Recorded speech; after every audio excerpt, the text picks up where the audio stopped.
बिस्मिल्लाहिर्रहमानिर्रहीम। सबसे पहले तो मैं समा का बहुत शुक्रिया अदा करता हूँ, आपका शुक्रिया अदा करता हूँ। हम जो ये काम कर रहे हैं कफ़ालत यतामा के हवाले से, आज समा भी और आप भी हमारे साथ उसमें शामिल हो रहे हैं। देखिए, कफ़ालत यतामा का अगर सफ़र शुरू किया जाए तो उम्मत मुस्लिमा का सफ़र वहीं से शुरू होता है जब इमाम हसन तशरीफ़ लाए थे। अल्लाह के नबी करीम सल्लल्लाहु अलैहि वसल्लम एक दफ़ा बाहर निकले, उन्होंने एक बच्चे को देखा कि वो ईद की खुशियाँ नहीं मना रहा है, तो उससे जाके पूछा तो उसने कहा कि मेरा बाप नहीं है, इसलिए मेरे पास कोई चीज़ नहीं है। तो उसको साथ ले गए और कहा कि तुम ये पसंद नहीं करोगे इमाम हसन जो है वो तुम्हारे भाई हों, और यतीम का भाई बना दिया उसको। तो ये पूरी की पूरी तरबियत हमें वहीं से अल्लाह के नबी करीम सल्लल्लाहु अलैहि वसल्लम से मिलती है। वही मोटिवेशन है, वही ड्राइविंग फोर्स है। उन्होंने ये हिदायत दी है जिसकी बुनियाद के ऊपर पूरी उम्मत मुस्लिमा का ये फ़र्ज़ है कि अपने यतीम बच्चों की कफ़ालत करें। अल-खिदमत फाउंडेशन पहले तो काम कर ही रही थी, लेकिन 2012 के अंदर ये बाकायदा इदारा बना के हमने डिसाइड किया कि हम ये काम करेंगे। और उस मीटिंग के अंदर 15 लोग मौजूद थे और सोचा कि ये पूरे पाकिस्तान के अंदर 45 लाख बच्चे यतीम हैं, तो उनकी कफ़ालत किस तरह की जाएगी, बहुत बड़ा काम है ये।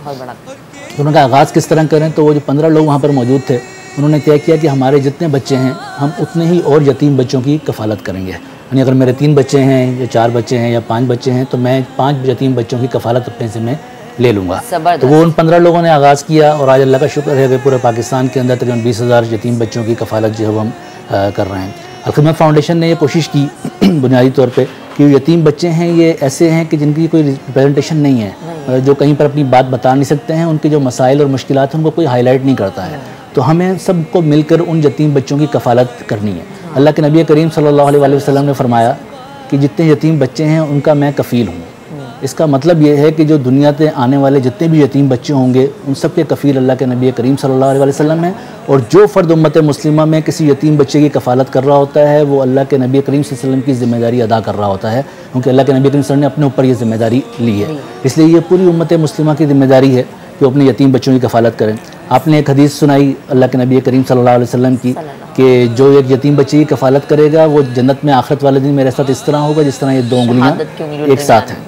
ये इतनी बड़ी खुशखबरी है पूरी उम्मत मुस्लिमा के लिए कि जो एक यतीम बच्चे की कफ़ालत करेगा उसको अल्लाह ताला जन्नत भी देगा और अल्लाह के नबी करीम सल्लल्लाहु अलैहि वसल्लम की रफ़ाकत भी देगा, यानी जन्नत का भी बेहतरीन हिस्सा उसको मिल जाएगा। और जब ये अल्लाह के नबी के सामने हदीस सुनाई तो लोग सहाबा ढूंढने लग गए कि कौन यतीम है जिसकी मैं कफ़ालत करूँ। तो एक वाक़या आता है कि 2 सहाबी जो थे उनको एक यतीम बच्ची मिली और दोनों की रिश्तेदार थी, तो दोनों कहते थे कि मैं इसकी कफ़ालत करूँगा। तो दोनों का इस बात पे झगड़ा हो गया, तो फ़ैसला अल्लाह के नबी करीम सल्लल्लाहु अलैहि वसल्लम के पास आया। तो अल्लाह के नबी करीम सल्लल्लाहु अलैहि वसल्लम ने एक सहाबी के हक़ में फ़ैसला दे दिया। तो उसने उन बच्ची को अपने कंधे पे बिठाया और मस्जिद नबवी से निकलते हुए ऐलान करते हुए जा रहे थे कि लोगों देखो मैं अपनी जन्नत लेकर जा रहा हूँ। इसलिए ये पूरा यकीन है कि इंशाल्लाह एक यतीम बच्चे की कफ़ालत करेंगे तो उसके नतीजे में इंशाल्लाह हमें जन्नत मिलेगी। अल-खिदमत फाउंडेशन ने इसके 2 चीज़ें बनाई। एक तो ये कि हम वो यतीम बच्चे जिनकी वालिद नहीं है लेकिन वालदा मौजूद है, या वो अपने चचा के घर पे, खाला के घर पे, मामू के घर पे रहते हैं और वो भी बेचारे इस हालत में हैं कि उसकी कफ़ालत नहीं कर पाते हैं, तो हम ये कोशिश करते हैं कि वो अपने माँ के साथ रहें, अपने मामू के साथ, खाला के साथ अपने घर में रहें, हम वहीं पर उनकी कफ़ालत कर दें। और उसके लिए हम ये कोशिश करते हैं कि हर महीने 4500 रुपये और साल का 54,000 रुपये हमारा ख़र्चा आता है। हम उस माँ का बैंक अकाउंट खुलवाते हैं और उसमें डायरेक्ट पैसे भेजते हैं। वो अपनी खुददारी के साथ ATM मशीन से अपने पैसे निकालती है और अपने बच्चों की फ़ीस भी अदा करती है, उनके यूनिफॉर्म और बाकी चीज़ों का भी इंतज़ाम करती है। इसमें बेसिकली फ़ोकस हमारा ये है कि जो यतीम बच्चे हैं पाकिस्तान के उनकी तालीम जो है वो मुकम्मल हो जाए। खाने का और बाकी चीज़ों का इंतज़ाम तो हो ही जाता है, लेकिन हम कफ़ालत यतामा के प्रोग्राम में हम चाहते ये हैं कि यतीम बच्चा है उसकी तालीम का इंतज़ाम हो। इसलिए वही रोल होगा इस प्रोग्राम के अंदर कि जो किसी स्कूल में पढ़ता होगा।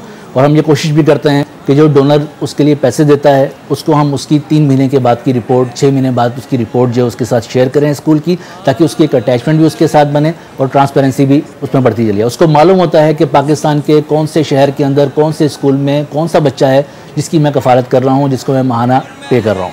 इसलिए ये एक प्रोग्राम है हमारा कि जिसको हम लेकर चल रहे हैं। दूसरा हमारा आगोश का प्रोग्राम है। आगोश सेंटर है तकरीबन 18 के करीब पूरे पाकिस्तान के अंदर, और वहाँ पर हम बच्चों को लेकर आते हैं और वहाँ पे उनकी मील्स का और उनकी रहाइश का और उनकी तालीम का हम इंतज़ाम करते हैं। मतलब ये डिफरेंट वो हैं, अगर मैं ये कहूँ कि डिफरेंट आपने सेक्टर्स बनाए हुए कि ऐसे है, ऐसे और ऐसे, और इन तीनों में आप जिस तरह से बच्चों को उनको जो सहूलियात है, बेसिक जो उनकी सहूलियत है वो आप प्रोवाइड